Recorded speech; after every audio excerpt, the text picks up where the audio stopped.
Noordewien. My Willem de Vries. Kom verder.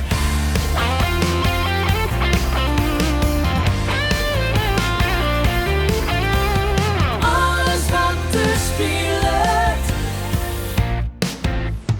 Omroep Friesland. Ah, goeie. En welkom bij Noordewien. Joet we mij een gast hier aan de tafel vanuit het Omroep Friesland Café.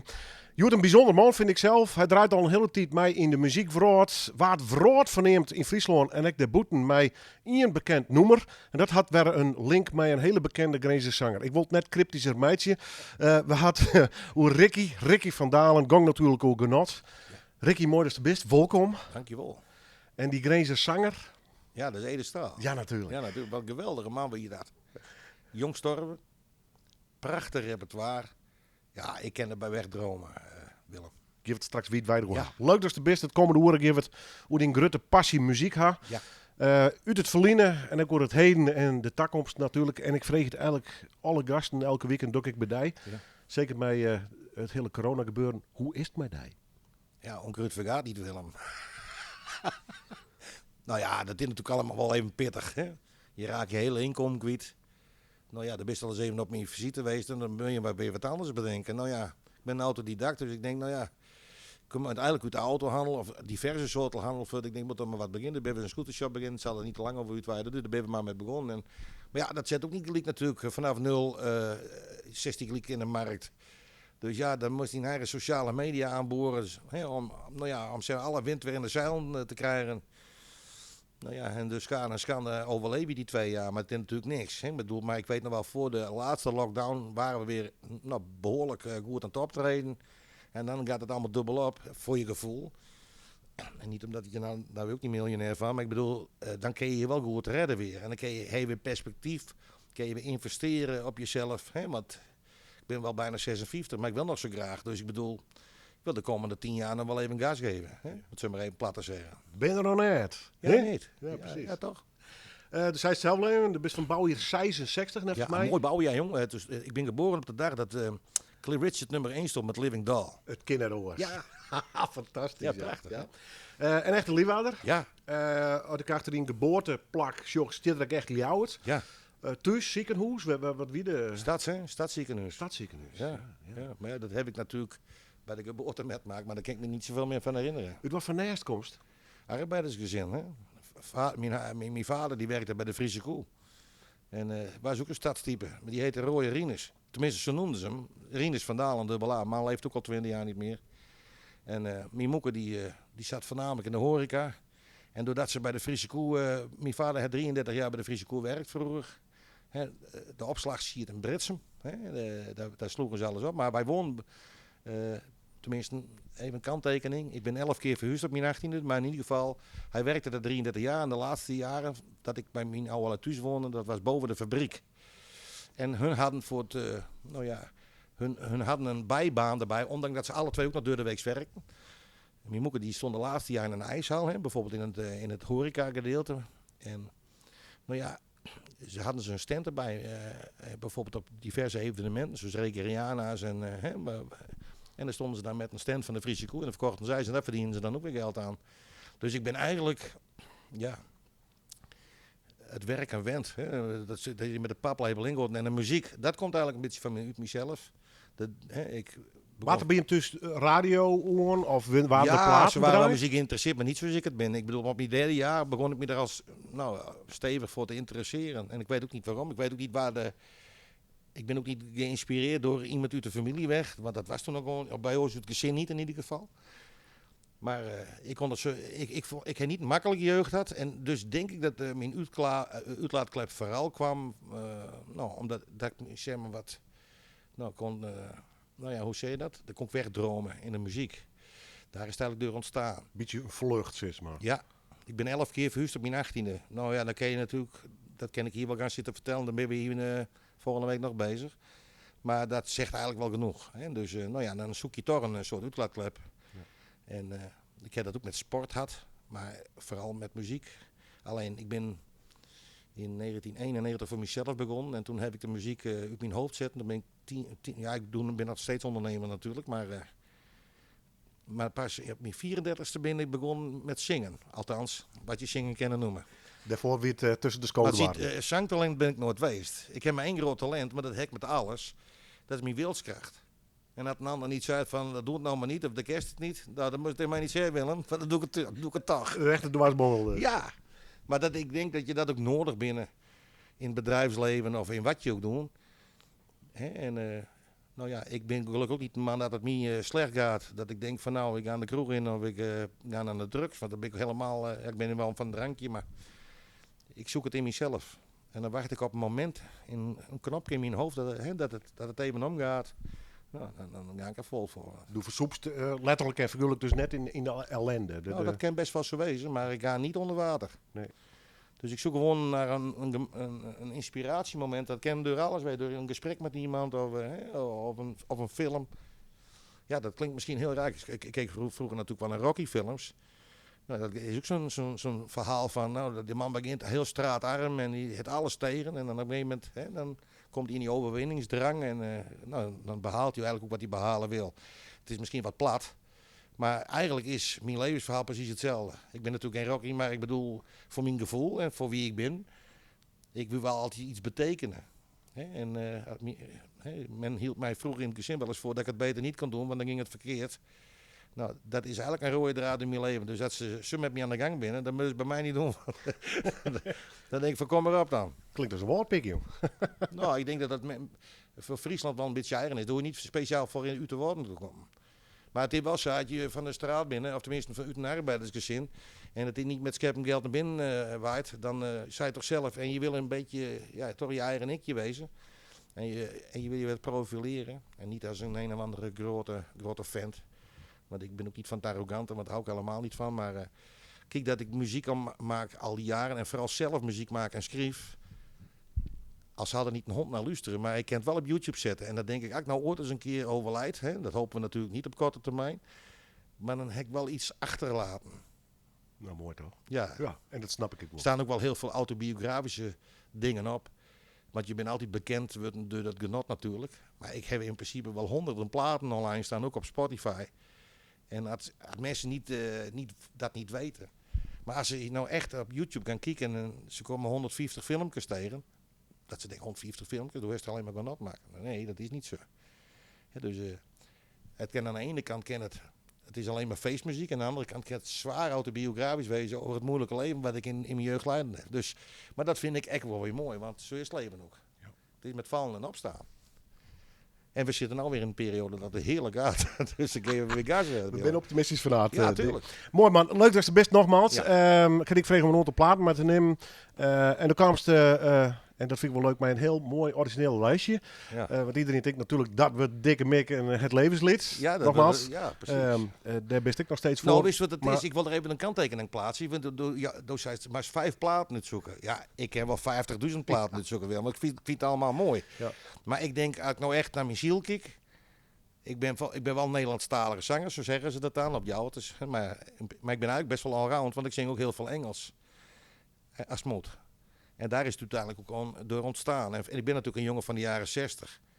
Dus deze muziekkeuze die komt voornamelijk uit de jaren 70. Omdat ik dat gewoon de mooiste muziekperiode vind van de eeuw. Van nu die eeuw.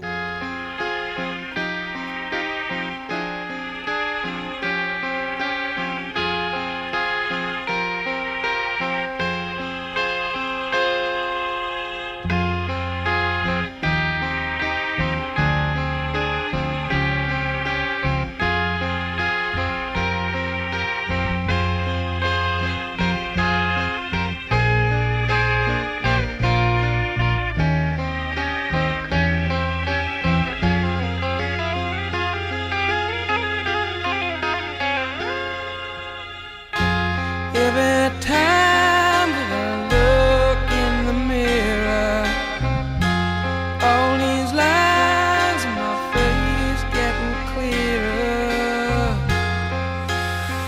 The past is gone, it went by like dusk to dawn.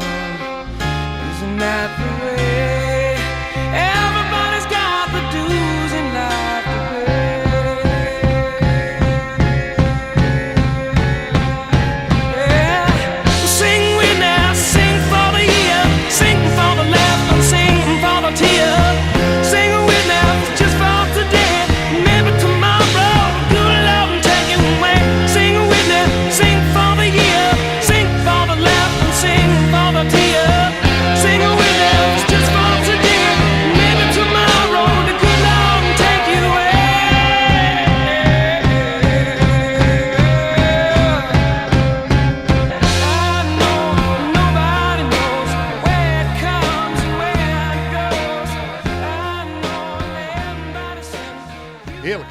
mij een soort van klassieke lading hast, hoe het is worden. Dream On van Aerosmith. De kar van Ricky. Ricky van Dalen, Joet, mijn gast in het 1 op 1 per teer. We gaan eens een keer wat oors draaien vandaag. Of we misschien verwachten. We komen straks Luciano Pavarotti nog zien, die Depeche Mode.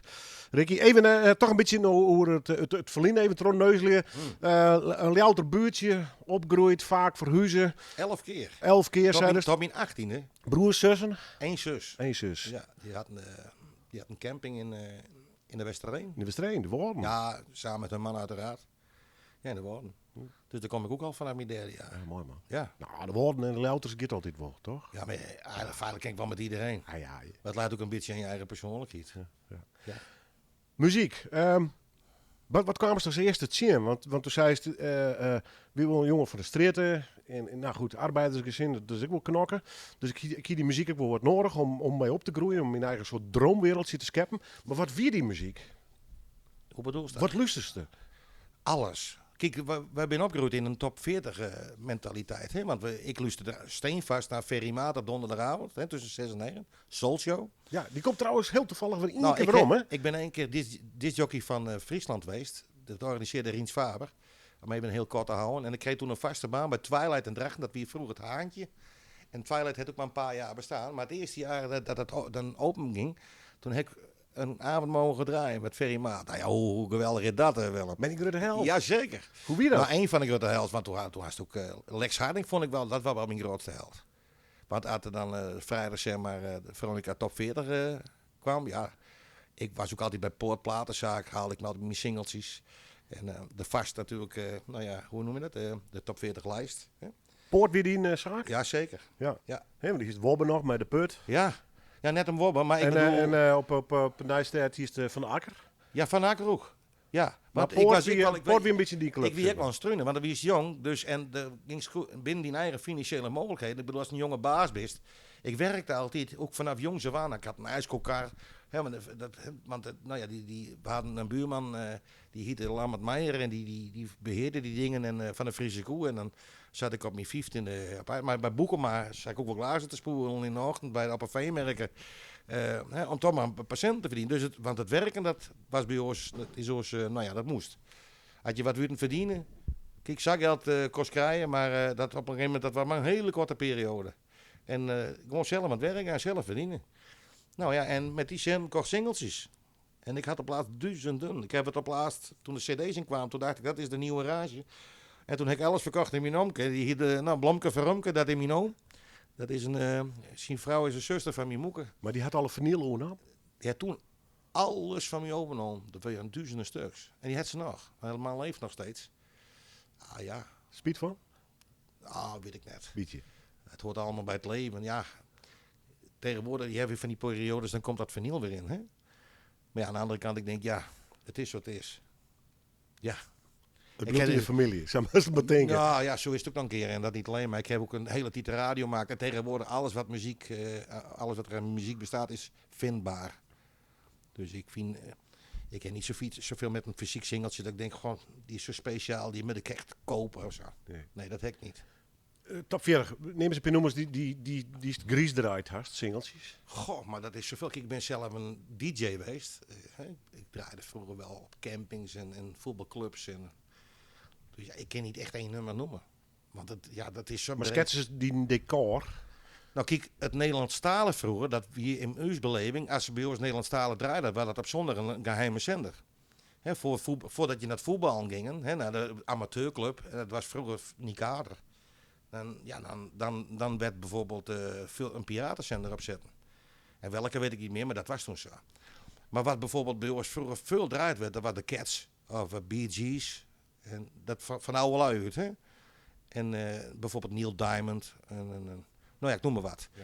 Maar ik interesseerde me veel meer in de muziek dan hun. Dus eigenlijk wat de top 40 uitbracht, ook de minder bekende platen, dat vond ik juist mooi. En vooral ook underground werk, wat eigenlijk niet in die top 40 kwam, zocht ik ook wel naar. Ik heb ook de Electric Boogie type net gemaakt. Toen ik een jaar of 15, 16... Dat haalden wij met een groepje uit Amsterdam weg. Kochten een pentje silachtskoentjes. En dat was zo'n witte handschoentjes, zwart pak aan. En dan stonden we te dansen op de brol of op de piep. Dat is toch fantastisch? En dan ging ik ook wel langs school, maar deed mijn workshops in die tijd. Toen bestond het woord workshop nog niet eens. Nee. Dus eigenlijk van Herbie Hancock tot aan George Benson, de tijd bakkerol, waar we vroeger naar op stap gingen. Dat was alleen maar soul en disco vroeger. Ja, voor mij was dat één grote warm bad. Ik ging er vaak op donderdag al heen en op zondag gingen we weer naar huis. Ja. Lang weekend nemen ze dat. Maar toen zong ik dus nog niet. Hè? Maar Nee. ik was wel met plaatsjes draaien bezig. En ook wel thuis. Wij hadden best wel een hele grote kamer. En dan had ik een hele discotheek. Mocht van de oude lui. En vaak wel met de koptelefoon op. Maar dat stond ook wel grote boxen. Maar ik kon er zo in verdrinken. Zo mooi vond ik dat. Ja. Nou, en dat heb ik eigenlijk nog steeds. Een echte muziekman. Ja.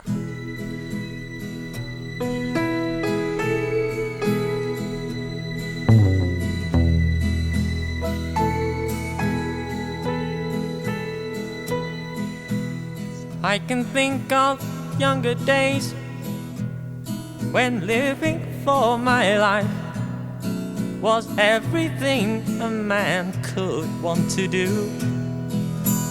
I could never see tomorrow, but I was never told about the sorrows. How can you mend a broken heart? How can you stop the rain? How can you mend a broken heart? Bee Gees. Ricky. Ja, prachtig. Bee Gees. Ik bedoel, het staat voor zichzelf. Is dit omdat die zang die heel bedoeld spreekt? Of staat het Ja. Bee Gees ergens oors voor? Ja, ik ben heel erg sentimenteel wat jeugdmuziek betreft. Ik bedoel, hier ben ik met grootgebracht. En een paar maanden geleden voor mij was hier op VPRO of zo, maar er was een prachtige mooie documentaire van hun op. En ik vind dit soort muziek is gauw vergeten, maar dat heeft misschien ook met de huidige generatie te maken, want die is daar niet met opgegroeid, dus die staat daar ook niet bij stil. Maar dus zeg maar als, ik ben van 66 en als ik dan zo'n documentaire terugzie, maar ook echt helemaal goed in mijn cassetten. En ook met het wel en wee van hoe het ging, of het slecht ging of hoe het ging.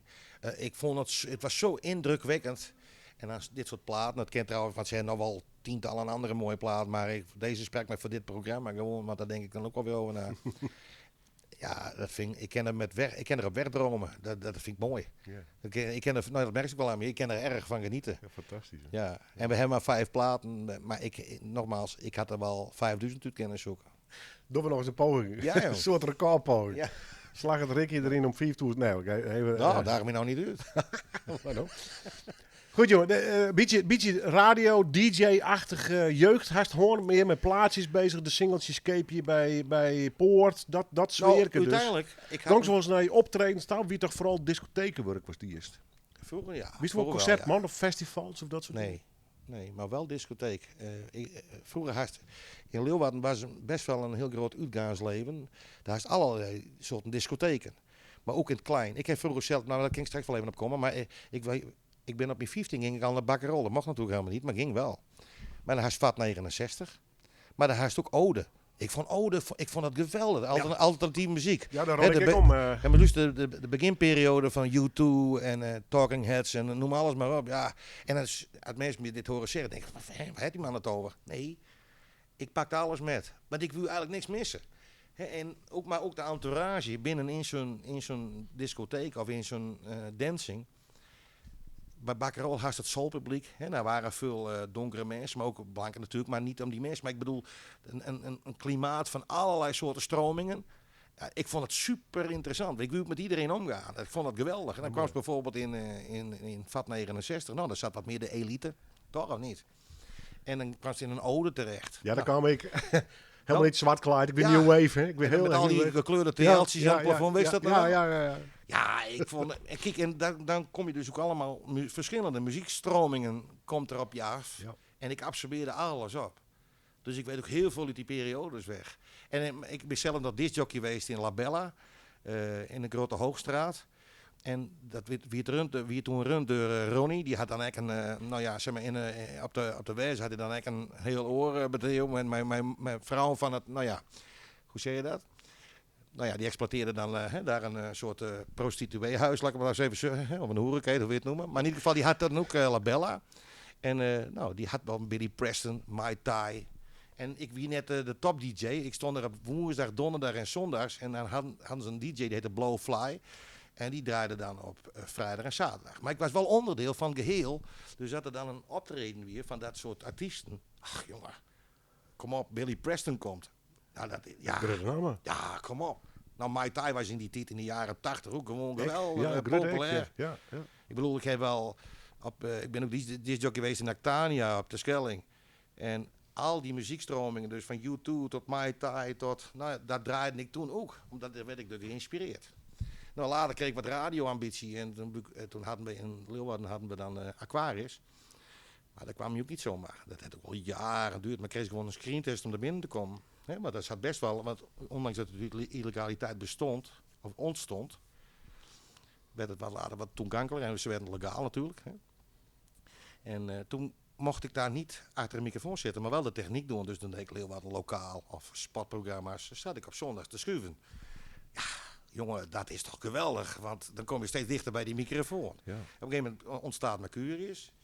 En toen begon ik programma's te doen en dat heette de Rick voor elkaar show. Rick voor elkaar. Dus wat deed ik dan? Dan verbouwde ik jingletjes van de echte Dik voor elkaar show. En om maar eens een voorbeeld te noemen, omdat ik een eigen studio heb, maakte ik de D van de Dik, plantte ik mijn eigen R erin, zodat je dan echt hoorde de Rick van elkaar. Nou ja, in ieder geval dat is een heel verhaal. Ja, hartstikke leuk man. Maar dat heb ik ook een jaar of 5 met Mercurius. En later ging ik naar een commercieel station, dat heette Holland FM. Had hij ook een jaar, het begon als nationale WM. Riens Faber had er bijvoorbeeld ook wel bij zitten. En later werd dat Holland WM. En dat heb ik ook een jaar of 6, 7 gedaan. En dat heeft op een gegeven moment verkocht aan Radio Continu. Ook een commerciële, uit Drenthe, Groningen. Ja, dat vond ik jammer. Ja. Want we hadden, ik zat er op vrijdag van 12 tot 3. Nou, en dat waren wel aanzienlijk veel luisteraars. En, ja, maar al met al, dus ik vertel alles nou even in het kort. Maar voor mij was dat gewoon, ja. Ben dus dat net meer? Nou, omdat ik vind, kijk, tegenwoordig is het ook een internetstationtje beginnen. Gisteren was het worst natuurlijk. Hè? Maar wist wat dat is? Je wil wat betekenen. En aan 5 luisteraars heen niks. Dan maak je geen verschil. Dus je wil er wel wat doen, maar dan moet je ook wel een bereik hebben. Nou, om nou vanaf nul weer iets op te bouwen en helemaal als internetstation. We hebben het al even geprobeerd. Maar nee, daar heb je de tijd niet meer voor. Dus je moet of instappen in een bestaande organisatie. Nou, en ik heb wel een mening over onze huidige lokale omroep, maar daar ga ik verder niet over uitweiden. Maar ik bedoel, binnen dat beleid zou ik sowieso zelf niet willen werken. Want daar ben ik veel te ambitieus voor. Dus is hij weer in de scooters. Wat hast u verder altijd die in werk? Want je bent natuurlijk ook fulltime artiest op een gegeven moment worden. Ja. Maar pas toen je in de 30 wierst. Wat is u daarvoor? Och jongen, ik ben vanaf 91 ben ik ondernemer. Ik ben ooit met niks begonnen. Laat ik het maar kort zeggen. Vanaf mijn 18e tot mijn 24e heb ik eigenlijk van alles gedaan. Toen ik van school kwam ik bij een snackbar te werken. Want daar begon het. Want ik had een bouw- en metaaldiploma. Maar er was toen crisis en ik kon eigenlijk nergens aan het werk komen. Hast u LTS die? Ja, Nijlandsdiek. Nou, dat was ook een geweldige... Mooi tijd hoor. Ja, ook wel min. Maar dat is weer een heel ander verhaal. Maar daar hebben we hier nog geen tijd voor. Maar uiteindelijk... nou ja, mijn Is jeugd... dat een moeilijke tijd? Ja, alles bij elkaar wel, voor mijn gevoel. En ik ben er doorheen gekomen. Ik heb ook nooit een dag speed gehad. Nogmaals, ik ben wel een jonkje van de straat, dus ja, je maakt er van alles met. Ik wil er ook niet te veel over uitweiden. Ik heb nooit een dag speed gehad. Dat heeft me ook gevormd tot wat ik nou ben.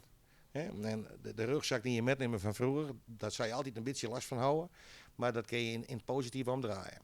Maar toen ik voor mezelf begon, want ik heb van alles wilde in. Ik heb in de beveiliging zitten, ik heb magazijnmedewerker. Ik heb al 50 verschillende uitzendbanen gehad, tot mijn 24. Totdat ik dacht, ik moet er met ophouden, want ik ben te ambitieus. Als ik 4 maanden ergens zat, dan dacht ik, wat moet ik hier? Ja. En ik werkte altijd. Hè.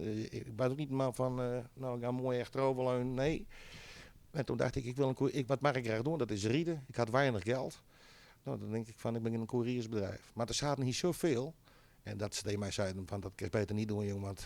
Maar ik denk, ja, Dat deed mij niet zeggen. Dus toen ben ik voor mezelf begonnen als RVD-couriers. Ik had een slogan, brengen de verhaal aan Belrik van Dalen. Dus ja, ben je wel creatief.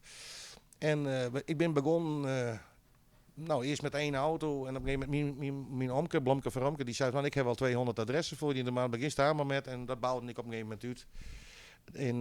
In ik denk 4, 5 jaar tot een miljoenenbedrijf. Ik heb het bedrijf maar op een gegeven moment meer dan 1 miljoen gulden omzet. Zo. Maar ik had dan in het laatste jaar wel een compagnon. En toen hadden we het bedrijf ook al vernoemd naar Expak. Toen we wilden het wat een grotere naam geven. Dat klinkt wel internationaal. Ja, we zaten ook internationaal. Expak. Nee, maar we zaten op een gegeven moment, we deden zelfs luchtvracht. Met een bedrijf uit, dit heette toen Rood Air in Drachten, weet ik nog wel. Daar had ik flink contact met. En we hadden auto's rijden van Denemarken tot aan Spanje, Italië. En ook natuurlijk het lokale werk van boord. Ik was de eerste in Leeuwarden die voor de Albert Heijn reed. Om maar eens wat te noemen. Die zat toen nog op het Zeiland. Met boodschappen, 5 gulden. En dan brachten we dat aan huis. Dus ik was heel creatief bezig. Ik zorgde er eerst voor in Leeuwarden dat ik voor een bepaalde groep, bloemen. Ik had een boekje bedacht, dat heette de Delicatessen Expressen. En dat gooide ik dan bij die ondernemers neer. En zo had ik op een gegeven moment een restaurant, ik had een gebakswinkel, ik had een supermarkt, ik had een bloemenwinkel, een paar. En dan, dan maakte ik een helemaal boekje over. En zo verkocht ik mezelf. En zo ontsprong het. En op een gegeven moment drukkerijen erbij. Ik had ook columns. Arjen Terpstra, die was later de eigenaar van Forum Media Group. Bracht ik de moedercd's naar voormalig Oost-Duitsland, Dachau, naar Parijs, naar Kaltenkirch, vlakbij Denemarken. Ik had op een gegeven moment een MKT-table. Dus brachten we treindeuren naar Basel, naar Barcelona. Treindeuren? Ja, treindeuren. Ja, nee, ik benoem Mijn hemel, Ricky. Nee, maar uiteindelijk... Fantastisch, man. Wat ja, een verhaal. Ja, dus binnen een zeg maar 4, 5 jaar hadden we 15 auto's, 15 man aan het werk. Maar toen ik een fusie aanging met of tenminste een VOF aanging met een toenmalige collega, had ik gehoopt dat ik het zelf rustiger zou krijgen. Want er is 24/7 per dag beschikbaar. En dan ging ik een keer 2 keer naar Amerika voor een maand. En toen dacht ik, dat is eigenlijk niet meer wat ik wil. Maar we hadden het goed, ook financieel. Dus ik dacht, nee, dat is niet. En ik had toen al wat met auto's. Het zat me iedere keer in de kop. Ik denk, ik wil verder met auto's. Nou, dus ik liet me uitkopen. En toen had ik voor het eerst een patiënt. Zo is het eigenlijk kom. Maar ik wie maar het jonkje van de straat. Maar ja, ik had toch door hard te werken en had ik toch een hoop geluk. Of geluk, maar ook door mijn wilskracht natuurlijk. En toen dacht ik van, ik stop ermee. En nou ja, we hadden dezelfde boekhouder in dat VOF-verhaal. En het kwam dus uit dat, dat het zo ging, zoals het ging. En ik heb me uitkopen laten. En toen ben ik in de auto's verder gaan. Dat heb ik ook 17 jaar lang deed. Maar bestaat die business al in nog? Die auto's? Ja? Nee, die horen best bij begonnen.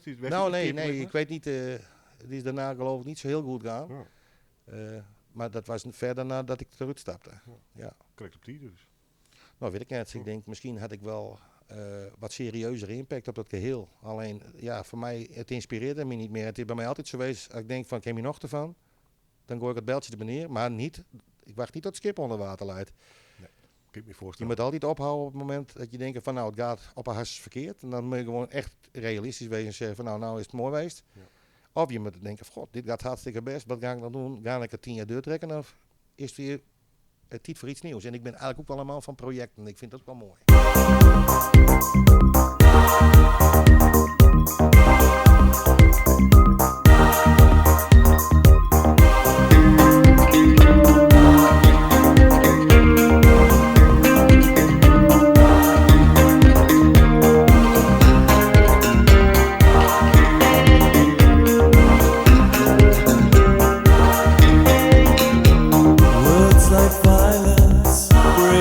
Silence, come crashing into my little world.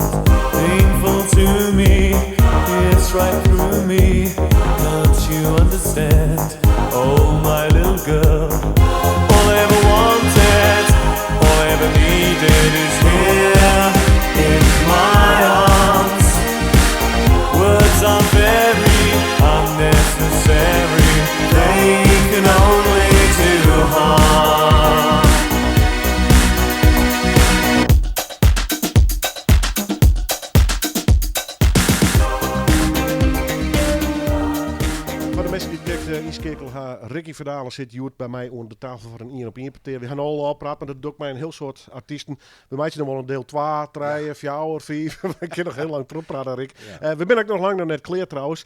We hadden jeugd een beetje hoorn, squallen, heel pro de baan. Op een gegeven moment voor jezelf begonnen. Had je uitkeepje in een bedrijf. Daarna in de autohandel zit. Waar is die garage eigenlijk? Nou, ik bewoonde op de Tautenburgstraat. Dat zat vroeger tegenover de Leeuwarden taxicentrale. Gelijk aan het spoor eigenlijk.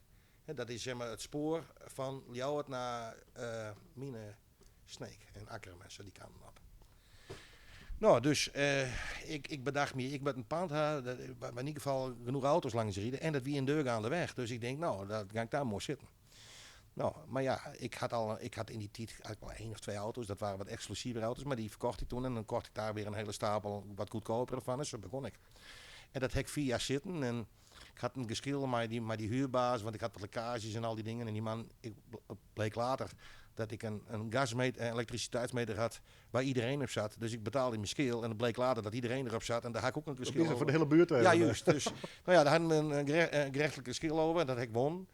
En toen leek het me wel tijd om dat te vertrekken. En toen daarna ben ik naar het Vliet gegaan, Zuidvliet. Waar vroeger de voormalige Friese olie- en verfhandel in zat. En geweldige mensen. Die mensen die gunnen me ook van alles.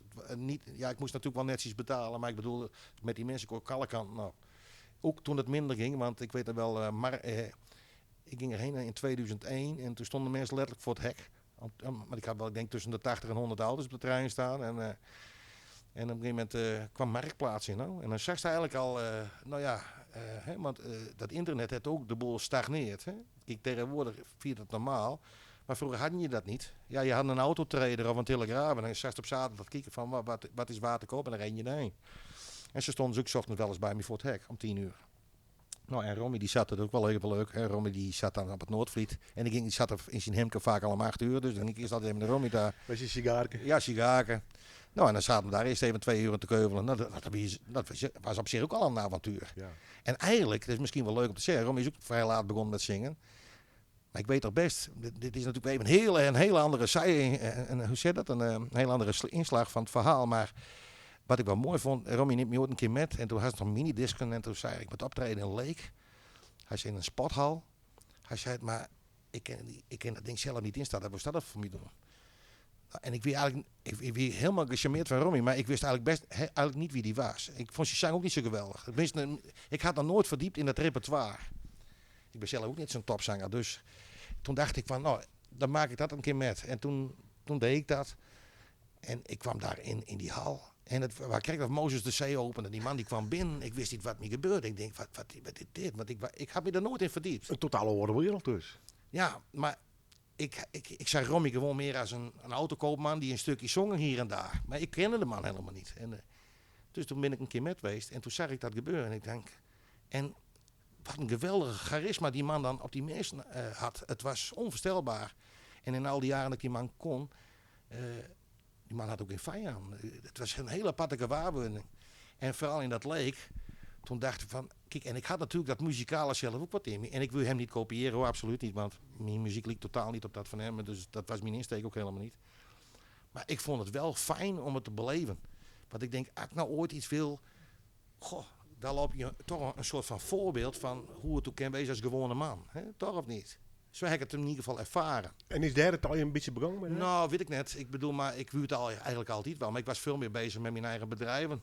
Eerst in de markt te zetten. Hè? Dat heeft wel 10 jaar duurd. Hè? Nou ja, en DJ een beetje, radioprogramma Ja, eigenlijk maken. dat muzikale het er altijd. Maar de kerst nooit 200% met 2 of 3 dingen tegelijk bezig wezen. Dus ik ga me eerst helemaal zakelijk. Ja. Totdat ik dacht, toen ik op het Vliet zat, toen begon het. In 2000. Ik ben in 2001 naar het Vliet gegaan, naar het Zuidvliet. Maar even een half jaar daarvoor is het al wat begonnen in het andere zaakje. Dus in 2000 ben ik eigenlijk begonnen. Nou, toen was ik, hoe oud was ik? Nou, ik denk 34 of zo. Oké. Wat wie in die eerste stappen die maken? Ik bedoel, bist u voor het begonnen met een singeltje op te nemen? Of Nou, eerst ik maar even in de kroeg een peer? Nou, ik keek naar andere... Om echt te beginnen, maar eerst per orkestband gaan, maar voor techniek regelen. Kijk, en vroeger ging alles op cd. Hè? En daar is natuurlijk wel bepaalde... daar is natuurlijk wel computer. Hij is ook wel sites, dat kost orkestbanden van afrippen. Hè? Maar die wil je het liefst zo illegaal mogelijk, maar dat kosten ze niks. Maar hoe dan ook, dat haal je of vanuit de internet of vanuit mensen die daar al bezig waren. Hè. Ik ben eigenlijk bijvoorbeeld een jaar later begonnen als Jannes, ik noem maar wat. Nou, en als Lucas en Gea en die type. Maar ik ben heel eerlijk, ik was eigenlijk helemaal bezig met heel andere muziek. Met Rolling Stones. Maar ik kwam er eigenlijk wel achter dat Nederlandstalige eigenlijk jezelf veel beter verkocht. Want het lag hier, tenminste in Leeuwarden, veel dichter bij de mensen. Ja. Ook buiten Leeuwarden, hoor trouwens. En wat deed ik op een gegeven moment? Ik begon, ik kocht een setje geluid en een boek vol met teksten. Dat weet het wel, kopiëren en die orkestbanden wat bij. En ik was al lang blij dat ik zingen kon en mocht voor mezelf. Ik had natuurlijk helemaal geen bereikend publiek op dat moment, maar ik denk ik ga het gewoon proberen. En zangtalent? Nee, dat heb ik nooit had. En waarschijnlijk nou nog niet, maar die wilskracht, hè? Nee, maar die wilskracht, dat is mijn grote, dat is gewoon mijn grote inspiratie en motivator. Maar wat de kroegjes eerst? Nee, ik wist hoe ik ooit echt begonnen ben. Nou? Het is nou het WTC, maar dat hiette daarvoor weer het VEC. En daarvoor de Frieslandhal, hè? Ja, maar dit gaat even over de periode het VEC. De Rommelmarkten. En toen dacht ik, heel brutaal, ik denk, hoe kan ik, en dat dacht ik echt. Ik denk, hoe kan ik nou zo'n groot mogelijk publiek bereiken zonder dat ik gewoon brutaal werd, ben ik daar naar binnen lopen. En dan kwam Roy Gerrit, die exploiteerde daar zo'n suikerspin en zo'n draaimoltje voor de kinders. En ik weet het best, ik sta voor die hal met mijn 2 boxers en een subke en een mengpaneeltje van Dynacord. Allemaal houtje touwtje met een boek vol teksten en een kabinetje wat met... En toen zei Gerrit Gestouw, nou, ik zei, ik vind die man doodsoortje. Ja. Ik zei, in Grommers in Groningen komen daar in Zuid-Laren of... die Lucas en Gea hadden toen al een bezetting van die huurden dan wel eens een goedkoop artiest en een sfeer en koffie. Ik zei, dat met hier er ook. Natuurlijk, joh. Hij zei, ik ken er wel een paar vierkante meter, kom maar bij mij staan. Nou, zo is het begonnen. Ja, okay. Dus ik kreeg natuurlijk veel klachten, want ik draaide natuurlijk met de muziekstond wat hij had. En toen had ik die organisatie daar wel eens op visite van, dat ken natuurlijk niet, want is dat niet aangevraagd? Nee, dat klopt. En toen ging de discussie aan. Ik zei, maak het nou een beetje op een normaal geluidsniveau houden. Net al te bot. Nee, dus en zo begon. Dus ik de boek met tekst, ik kon niks uit de kop, dus dat ging allemaal maar zo. Maar ik had er ook helemaal geen moeite met. Dus ik denk, ik doe het gewoon. En natuurlijk vonden verschijnen misschien wel niks. Maar misschien van verschijnen ook wel weer wel. En toen kreeg ik mijn eerste boekingjes bij voetbalkantines. Nou. En daar is het eigenlijk een beetje ontstaan. Zaterdag een beetje, snijden een beetje. Ja. Man, mijn potje bier naar horen in van de wedstrijd. Nee, meer mensen die even een bakje koffie op het terras namen. Even zitten, patatje erbij. Die even moed van het lopen en dan even zitten gaan. En dan stond ik daar wat te brullen. Ja. Nou ja, zo is het ontstaan. En die eerste plaat is de opname, hè? Dat was Hemelsblauw Curaçao bij Frans van der Borg. En dat zal ik je ook weer vertellen. Want ik tekst schrijven, ik heb er altijd wel wat met gehad. En ik vond en dat zal ik je ook nog eerlijk vertellen. Uiteindelijk is Hemelsblauw Curaçao ontstaan door een orkestband van de Olsen Brothers. Een oud songfestivalplaatsje. Fly on the Wings of Love. En ik hoorde alleen maar die orkestband. Ik dacht, wat leuk je. Ik zocht het origineel op internet. En nou kwam ik dus erachter dat het een songfestivalliedje was. Maar toen de titel bij mijn ex was het zo dat... wij kwamen regelmatig op Curaçao. En vanwege mijn ex-schoonzuster, maar die woonde daar. En toen dacht ik, dan ga ik een tekst opschrijven. Dus ik nam met die tekst naar Frans van der Borg, maakte daar een afspraak. En Fred van Vught, maar kijk, dat mag natuurlijk niet, want dat is plagiaat, dat is dus maar even een orkestband brukst. Maar ja, jonkje van de straat, dus jij hebt ook wel overal wat scheid aan. En dus in die zin, Fred speelde er een accordeontje in en een extra gitaar. En er kwam wat kokers in, maar die stonden gelukkig niet op. Want ja, dat kon natuurlijk niet. En zo werd de plaat ontstaan van Hemelsblauw Curaçao. En er liep 500 van persen met een mooi hoesje erbij. En dat was eigenlijk het begin van het eerste singeltje. Nou ja, ik denk dat ik nou wel 170 singles verder, platen verder ben. Maar hoe vond je dat? In de studio en een microfoon erbij, met op naar één song worden? Nou ja, kijk, je hebt natuurlijk wel met echte kenners te maken. Ja. Nou, en dan wees, je bent een trotse jongen. Dus ik weet nog wel dat die Frans van den Bosch zei, nou, dat is helemaal net jongen. Nou, dat wie ik zo. Maar goed, ik dacht bij me naar wie best nou. Ja, maar die man had natuurlijk groot gelijk. Ja. Dus ik denk, maar goed, ik deed het wel en hij nam het op. Maar ja, die man die verdiende zijn geld er ook mee. Die zal wel echt hebben van, laat die jongen die plaat maar mooi opnemen. En het mooie was, ik weet er wel, in 2009 hield ik een feest en dan ben we inmiddels alweer 5 jaar verder. En toen, dat was bij hem in Zalaskaaf. En toen had ik een feest georganiseerd met 50 artiesten. En ik was een week van tevoren uitverkocht. En toen stond hij me op het schouder te kloppen. Wat doen we het mooi niet, jongen? Ik zei, zo eerst. En En je wist een hele goede zanger. nou nee, dat zal ik net zeggen. Maar ik bedoel, dat vond ik wel eigenlijk voor mij de overwinning. Dat ik dacht van, kijk, je hoeft niet altijd een goede zanger te wezen om toch iets te presteren. Mooi toch, ja. Hier weer muziek draaien. Jeffrey Osborne, waarom? Ja, dat ben van die platen. Maar al die platen die ik hier nou uitzocht heb voor dit programma. Ik waar me altijd even in de auto waar ik een lange rit heb. En ga naar zo'n plaat even draaien. Nou ja. Ja, maar dat doet mij enorm. Als ik ook al over praat, ben ik al emotioneel. Want ik vind dat gewoon, ja.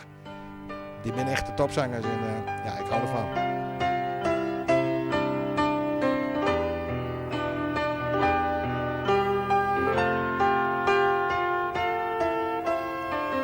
Just yesterday, I cast my eyes upon your lovely face. But that was yesterday. Now just a dream that lives inside my memory. Wish it could be reality. Shine on yesterday, carry me away and let me be back And let me in the room, holding you again.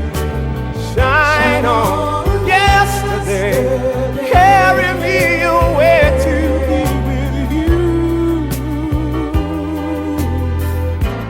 Somehow let my dream come true. Jeffrey Osborne en Shine On. De kaart van Ricky Vandalen, Joert, de gast die je correct inschakelen. We kennen hem als volkszanger en daarom Joert is het wel aardig om juist de muzikale oren kant van hem even te leren. Maar onder andere Aerosmith, Depeche Mode en begin dit nummer. Eerste singeltjes uit, begint wat op te trainen, best wat vregen. Wanneer kwam die omslag voor jou? Dus ik denk, bliksem, dit wordt echt serieus. Dat eerste singeltje. Ik ben echt artiest. Nou. Nou, dat voel ik mezelf nou niet. Nee, echt niet. Maar op een gegeven moment kiest er aardig van bestaan. Ja, voor de lockdown leefde ik er gewoon van. Daarom. Kijk, het is natuurlijk niet een... kijk, ik doe het natuurlijk... Mijn handel ook er altijd mijn hele leven al bij. Dus het is een combinatie van. Hè? Maar ik bedoel, ik heb in een periode wel meer dan 180 boekingen per jaar gehad. Hè? Ja. Met Genot bijvoorbeeld. Die bracht ik uit in 2006 of zo. En in 2010 vierde dat zijn hoogtij. Ja. Dus toen sta je gewoon verbaasd. Ja, denk ik, ja, ik heb die plaat geproduceerd. Nou, de eerste opname, nou, dat was op een zolderkamer. Ik denk, wat vinden de mensen? Maar dat is dus maar weer het bewijs dat het heeft helemaal niks te zeggen van hoe kwalitatief soms zoiets moet wezen. Hè? Ik bedoel, je kan het dure studio's pakken, maar dat wil er niet een garantie wezen van dat jou een hit maken. Nee. Maar ik had het ook niet als een... Met insteek had ik Genot ook nooit geschreven van het wordt een hit. Nee, Johanna bijvoorbeeld, die al een hele tijd niet meer leeft, Johanna Buiten, die zong vroeger voor Leeuwarders, net zoals Johnny de Vries, Anneke Daum ook, met het woonskip. Ja, want weekend duo toch, Johnny en Johanna? Ja, zeker. Ja. En ik heb over Anneke zo meteen nog wel even iets leuks te vertellen. Maar luister, ik vond het jammer. Ik denk, Martien, ik ben natuurlijk van het Leeuwarders en wij spraken natuurlijk ook dat dialect. Dat is gewoon moekerstaal. De prakkaseren. Tegenwoordig praten ons kinders geen Leeuwarders meer. Dat vind ik een doodzonde. Daarom zal ik het altijd blijven schrijven en maken. Want ik vind het gewoon jammer dat het verdwijnt. Ik ben bang dat het over 2 generaties is. Denk ik een hele hoop van onze Friese taal en onze dialect is vervlogen. Ja, best er... Ja, daar ben ik van overtuigd. Want kijk maar in de winkels. Kijk maar op straat. Kijk maar. Vroeger spraken wij of Fries of Leeuwarders onder elkaar. Ook privé. En dat je tegenwoordig zoals kinders hebben, die praten gewoon Nederlands terug. Dus dat is toch een hele omslag. Dus daar voel ik me extra gemotiveerd. Ik bedoel, laat maar wezen wie ik ben. Maar ik bedoel, ik kan een plaat maken wanneer ik wil. Ik kan schrijven wanneer ik wil. Ik heb alles aan huis. Dus ik denk van, ik ga het doen, dan ga ik het doen. En ik vind dat wel hoe moet ik dat zeggen? Dat vind ik wel geweldig. Maar ik bedoel niet omdat mensen het geweldig hoeven te vinden. Maar ik kan het doen wanneer ik het wil. En dan kunnen ze later maar beoordelen wat ze ervan vinden. Ja toch? Hoe vond je dat altijd? Want toen wist ik pas vrij recent begon mij, wat ik dan maar even neem, de kwarte snelle optredens van de Jelle Hoer eigen spelen. Dat was heel lang net in. Dat wist altijd een avondvullend programma wie is toen. Nou kijk, eigenlijk wist ik eigenlijk al, veel eerder al met halfuurtjes beginnen. Maar ja, ik had altijd de angst. Ik denk, dat doe ik nou een dikke 100 boekingen per jaar. 110 soms. Avondvullend. Ik denk, ja, ik daar nou met begin. Ik bedoel, zo'n bekende jongen ben ik nou ook weer niet. Ik denk, dat doe misschien vrede ze me daar niet meer op. Hè. Dan denk ik van, misschien verlies ik mijn werk wel. En Want dan hoe lang wien die optredens meestal in 4 uur. 4 uur. Ja. En had ze Helemaal wat extra sloopt, of niet? En had ze wat extra nou, ik deed ook wel eens 2 op een avond. Of 2 op een dag. Dan stond ik 's middags bij een voetbalclub en s'avonds ergens in een andere gelegenheid.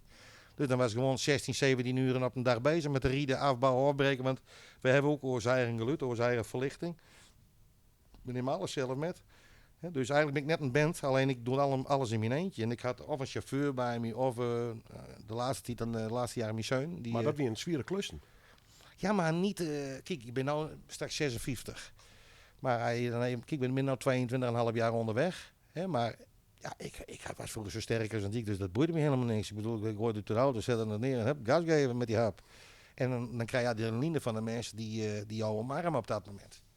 En wat nog veel mooier is, Willem, dat kerst in die 4 uren die hele repertoire kwijt was zo gek met best van vroeger. Dus niet alleen maar Nederlandstalig, want ik maakte vaak het verschil, omdat ik ook veel Engels kon zingen. Het merendeel in het volkse, Nederlandstalige en vooral regionaal, er binnen natuurlijk wel een aantal zangers die een Engels plaatsje zingen, maar die kunnen niet zomaar even een uur, anderhalf even een Engelstalig repertoire neerzetten. Wel in bands, dat wel. Maar daar ben ik niet van. Ik ben gewoon een bandartiest. En nou, dat ken ik dus wel. Nou, en ik denk dat ik daarin het verschil maakte, dat ze me soms ook boekten. Want er ben ik genoeg mensen die vinden Nederlandstalig hartstikke leuk. Maar niet de hele avond. Nee, precies. Ja, van alles wordt een beetje afwisselend. Ja. Maar nou, is het wel maar dat ze het kwart Ja, nou ja, kijk, je hebt met je leeftijd te maken. Want op een gegeven moment ben je er ook wel een keer klaar met de best zo, als je bijvoorbeeld even naar Deventer moest rijden, voor 4 uren. Moest er even heen rijden, opbouw afbreken, dus 7, 8 uren. Dus ja, dat op een gegeven moment ben je er ook wel een keer klaar met. Dus, en toen komt die lockdown.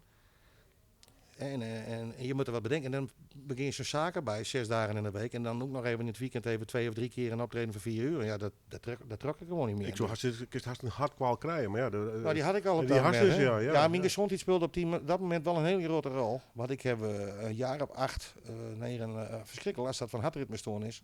Nou, dus ik hoef niet uit te wijden wat er allemaal gebeurd is. Maar dat heeft wel danig impact op me had. Na 6 ablaties was ik er wel klaar mee. Dus ik denk, ja... Best blij dat er nog best? Jazeker.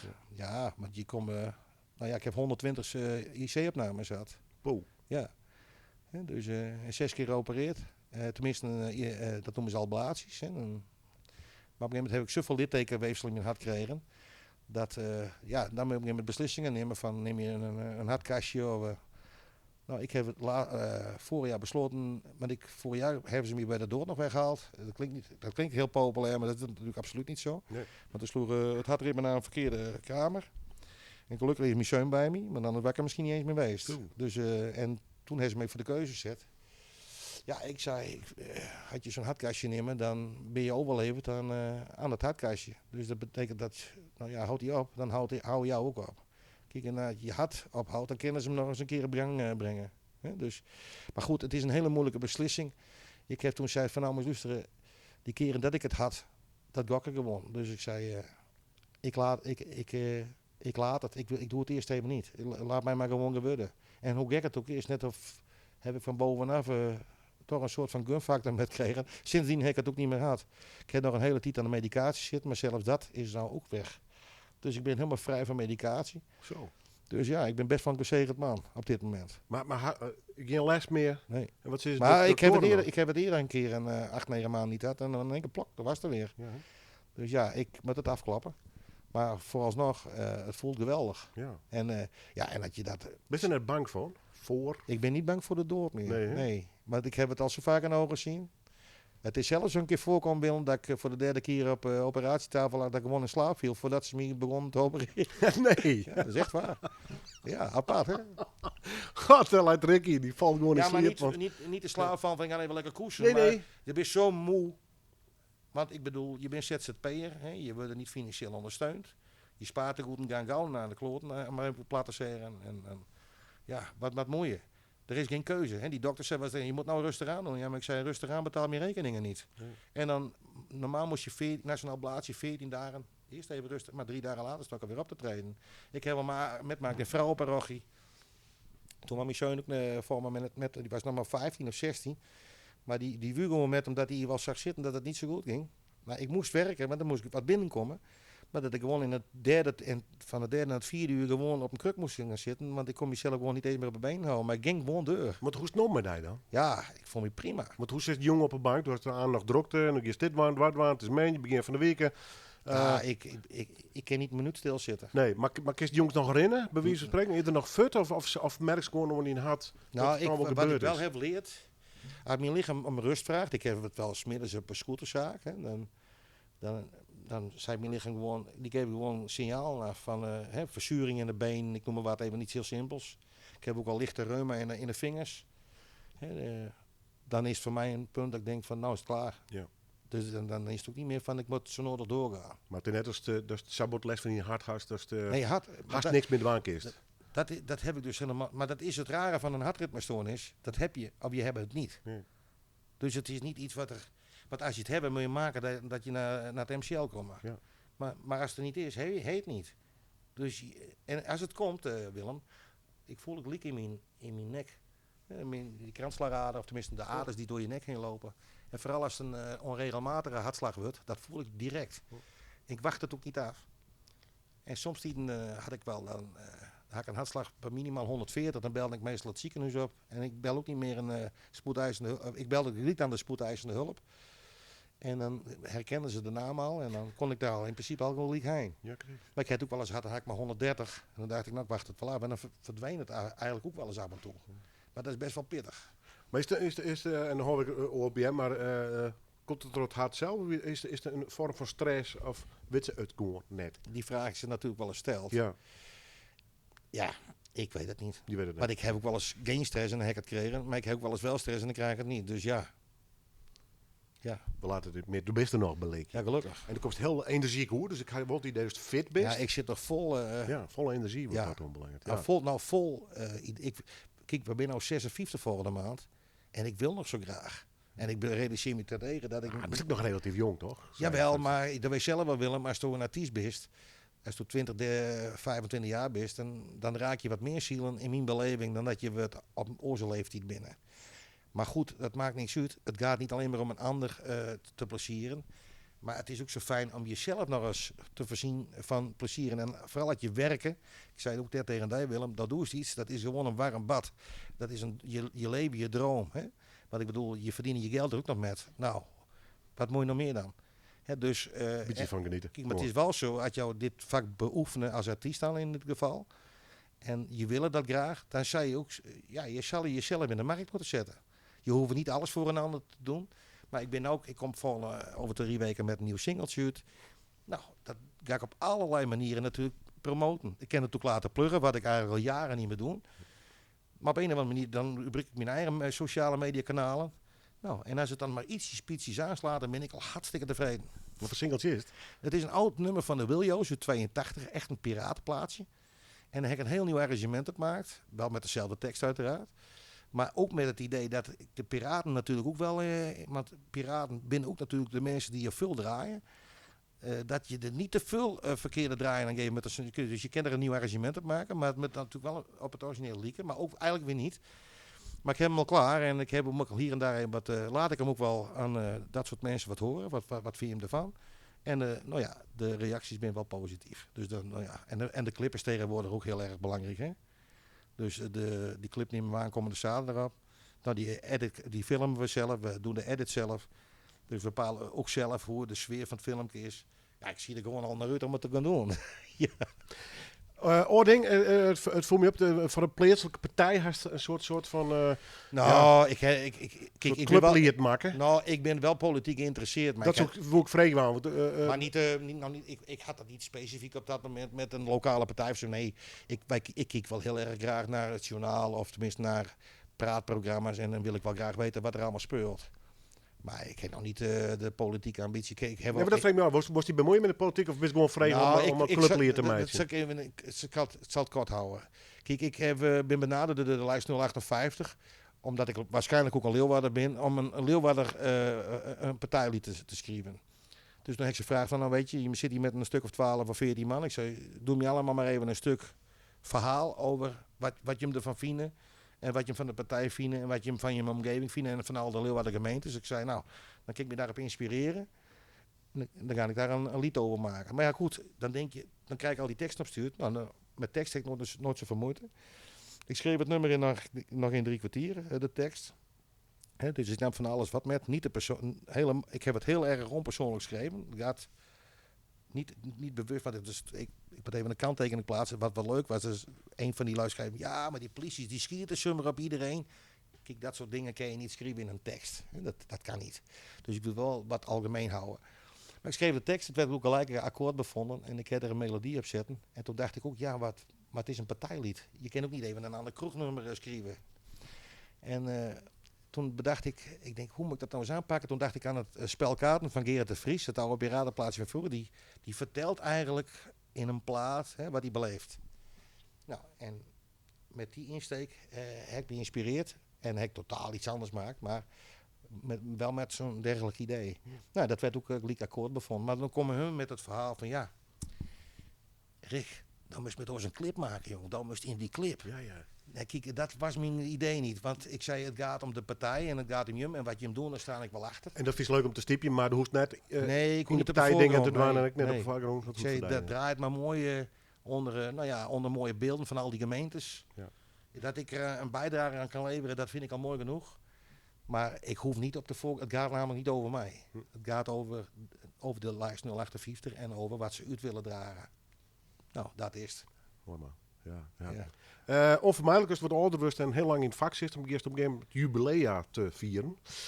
Ja. En dan komt ik in Van jongen. Ik vind het wel mooi. Van 22 en een heel hier. De meeste was hij tot 20 of 24, maar Nou, doe dat de 22 en heel. Nou kijk, ik wuur op de 20ste. Maar Maar ja, dat was rond de periode van die corona. Ja. Nou, dat is dus... dat ken niet. Nee.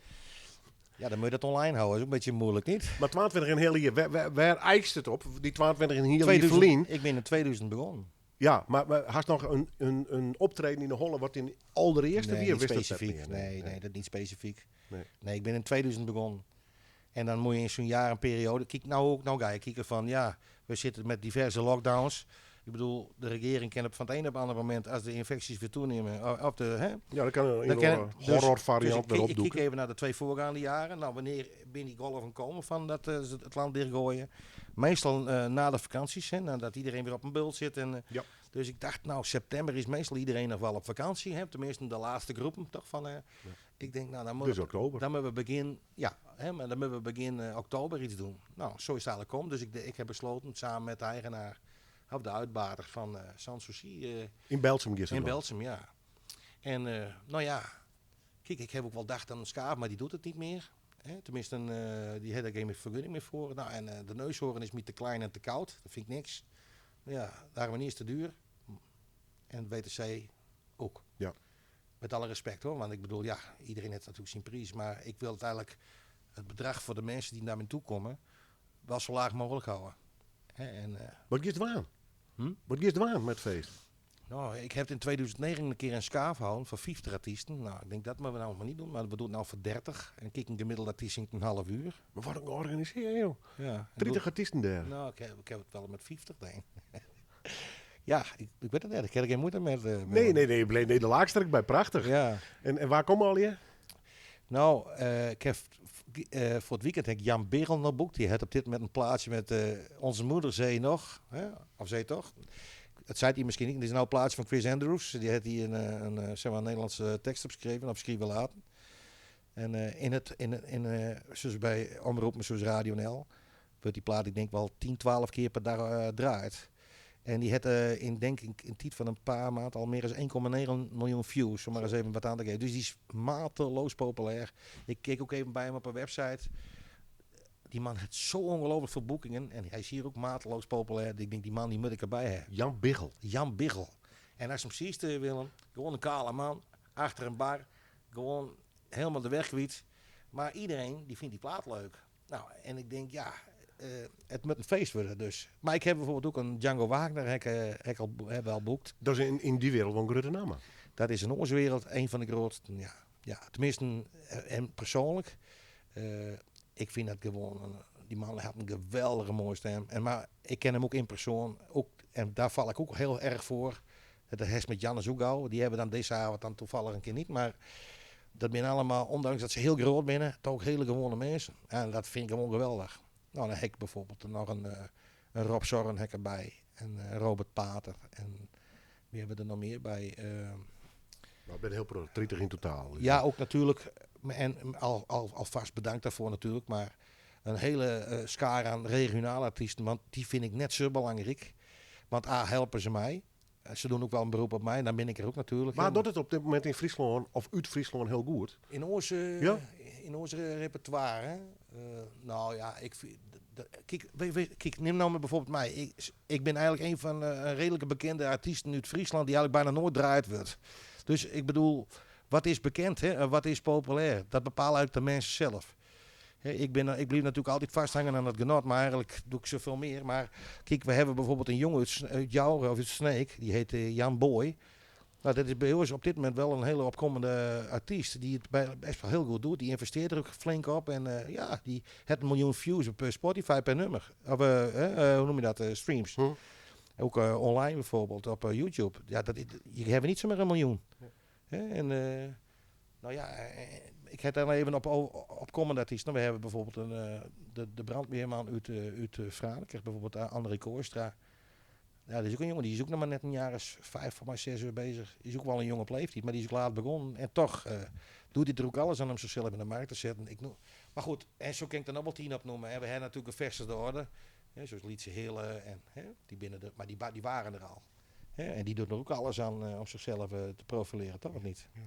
Ja. Nou ja. Wanneer is het? 8 oktober. 8 oktober. Ja. Belsum.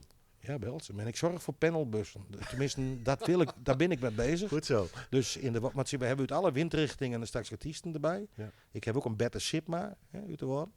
Maar we hebben bijvoorbeeld André Kooster uit Franeker. Maar we hebben ook een Jan Boy uit Sneek Jouren. Dus ik wil iedereen een beetje bedienen. En ik probeer daar ook zeg maar wat vervoer heen te krijgen. Zodat mensen ook een beeldje kunnen nemen. Toch of niet? Ja, mooi toch. Ja. Ja. En doe zelf ook nog even optreden. Dan neem ik om. Dat gaat over mij toch? Nee, maar goed, je moet in ieder geval zo'n avond wel... we hebben 2 podiums trouwens. We hebben een heel groot café erbij. Daar zitten ook, dat is gelegen aan Socie zelf. Hè, dat zit er allemaal bij in. En we hebben trouwens ook nog een VIP-terras. Wat wel even mooi is op de... Nou, vertel nog maar even. Nou ja, dat wil ik er even kwijt. En dus ik nog wat om Anneke Douwmas zitten, Ja, toch? dat kan ik ook nog even doen. Ja. Nee, het VIP heb ik toen ook daar... Maar zie je, zo'n feest moet ook natuurlijk wel betaald worden. Nou, en dat had ik toen ook al bedacht. Ik doe natuurlijk zelf een groot duit in het zakje. We hebben trouwens ook hele gulle gevers. Moet ik er trouwens even bij vermelden. Maar we hebben ook vooral sponsors die een zware gunfactor naar jou toe hebben. Dus die verzorgen je een hele avond van eten en drinken. En dan nemen ze 4 tafels af en dat kost niks bedrag. En ik heb nog niet een poster aan de wand. Ja, ik heb nog wat af en toe op internet staan. En we hebben van de 30 hebben we al 17 tafels verkocht. Dus dat is wel heel... Ja, ik denk wel bij mij, wat moet die lui met mij? Maar dat is toch wel hartstikke warm. Dat voelt wel heel warm. Prachtig toch? Ja, dat vind ik wel. En we nog een Anneke Dauma, die is eigenlijk gestopt. Ja, dat weten we allemaal. Maar ik ken Anneke wel. En ik heb Anneke gewoon beld. Ik zei, Anneke, Luus, heeft helemaal geen afscheid optreden gegeven. En ik wil maar 1 ding. Ja. Maar kijk, het leuke van Anneke en mij is... maar even, komt Anneke? Nou, dat wil ik nog even uitleggen. Ze draaien mij altijd voor de wedstrijd en in de pauze. En Anneke altijd na de goals. Dus ik zet tegen Anneke en luister. Wat moest van mij hebben dat ze even komt. Dat is even het woonskip bij me zingste. Ik zeg, hebben een jubileum. Twee dan, oh wel lieve schat, wat mooi. Ja, maar ik doe het eigenlijk niet meer. Ja, maar ik zeg, Anneke, je moet toch even, kom op. Wist het voor mij doen? Ja, voor die wel. Doe me maar mooi bosbloem. Ja, mooi toch. Nou, dus we gaan even zo'n blokje doen. Even dat genot en het woonskip even achter elkaar aan. Piekenvel, nou Ja, al. nee, ik meen het echt. Ik vind maar ze hoeft het niet te doen. Nee. En maar ik zal er ook voor zorgen dat ze even haald en bracht wordt. Is wel, ja, ik vind het geweldig. De koningin van het... Ja, dat verdient ze. Dat vind ik wel mooi. De godmother van de Friese muziek. En deze vrouw is zo toegankelijk. Tenminste, naar mij toe. Ik vind, ik krijg er ook kippenvel van. Ik vind het prachtig. Ik vind het mooi. Ja. Prachtig. Mooi. Goed jongen, wij praten nou eens over een deel 2. Ja, is dat lopen? Ja, nou ja, ik wil oeren met je trouw. Ja, ik zat net zo leuk. Ja, kijk jongen, we komen krijg een beetje in. Maar ja goed, dit moet ik al uitgestuurd worden. Wist je beslist wat weten? Of? Wat zei je? Wist je nog beslist wat van mij weten? Dat is nou ben er nog het haken die squidworst. Als zoveel. Ik heb er nog wel 20 deel maken. Even resumerend. Ze is lekker in die vel. De wereld die je te werden, dat jouwt hier wel lucht. Want toen was het net makkelijk gewoon bij de corona. Nee. Zit ze weer wel in de scooterbusiness. Maar dat artiestenvak, dat leidt hij toch het beste, heb ik het idee. Ja.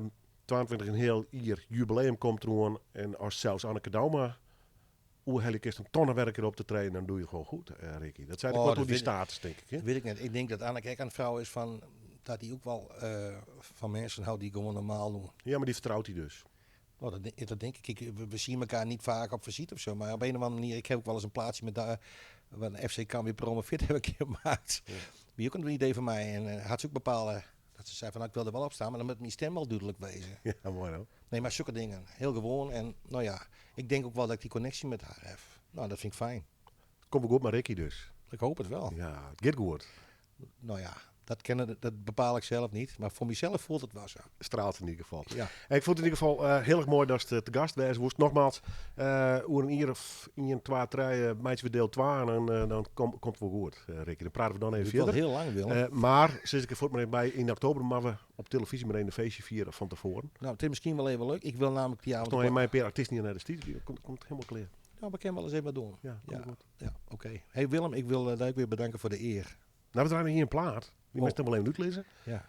James Brown, Luciano Pavarotti. Ja, Dit is een live opname. Ja. It's a man's world. En dan over muziek praten, dan hebben we klassiek en soul en alles wat maar pop is. En ja, als je echt een muziekdier binnen en je houdt van allerlei soorten muziek, dan moet je dit eens even op YouTube gaan opzoeken. Dan hebben de muziek even lekker gaat aan. En ga hier nou eens even voor zitten, want je ziet hier 2 mensen staan. Die bestaan alle 2 niet meer, ze binnen er niet meer. Maar jongen, dit heeft zoveel impact op mij. Dit vind ik gewoon geweldig. Ja, prachtig. Dank u wel.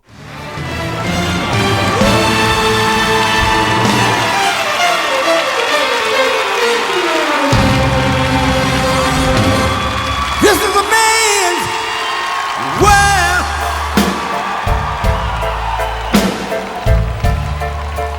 This is a man's world.